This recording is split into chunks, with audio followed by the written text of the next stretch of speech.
Over the centuries, every time our nation's leadership calls for war, they tend to sell us a story.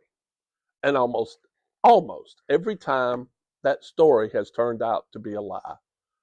The Mexican War, Mexican attacked us, but then we actually crossed into their land. The Spanish-American War, well, Spain sank the Maine, except they didn't.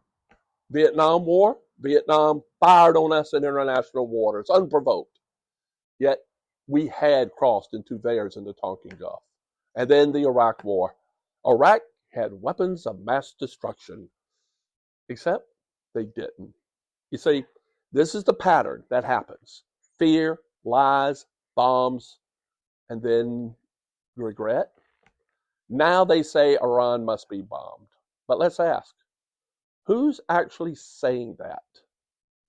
Primarily a leader of Israel that declares he must destroy the world's biggest threats to peace.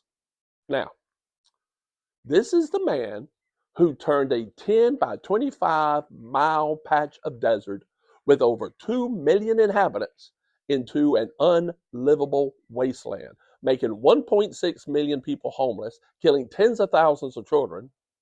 And now they've turned the bombs toward Iran, a country that had been in dialogue with our nation, canceled, and then was now in mid-dialogue with our current president. But here we are, no vote, no debate, and now, no choice. Iran's regime, yes, the leadership is awful and a reactionary group, but the majority of Iranians do not support it. It's shown that. They have marched against it, risked death for freedom. But if American bombs start falling from Israeli rockets, and if civilians start dying while sleeping in their homes, what will happen to the regime's opposition then? Who in that nation will embrace us then? Now, who is the biggest threat to peace? Because here's the thing. The more civilians who die or made homeless at Israel's hands, the more enemies they will create. Every 10-year-old boy weeping over the blood-soaked body of his mother or father or sister becomes another 20-year-old nihilistic psychopath with a bomb strapped to his chest on his way to the bus stop. And our recent history teaches us clearly how many bombs were dropped onto Cambodia in 1970 to create the teenage war machine created by Pol Pot in 1975. How much support to anti-Russian terrorists in Afghanistan did we underwrite in the 1980s for them to become anti-American terrorists on 9/11? How much destruction of Iraq society in 2004 did it take to create ISIS in 2013? You see, we're not stopping terror.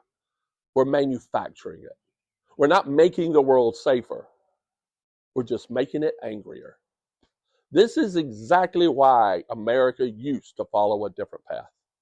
For well over a century, we stood for neutrality and constitutional limits of making war.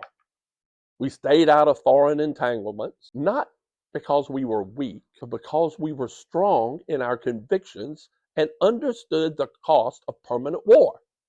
But the moment we abandon that tradition, the wars become endless, and the regrets even deeper, and the divisions even wider.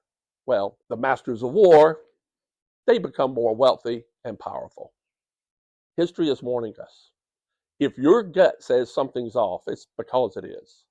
Please click the like button, subscribe, let me know what you think about this, and click the link here to learn more about the solutions to a more accountable government in reviving our republic. Take care.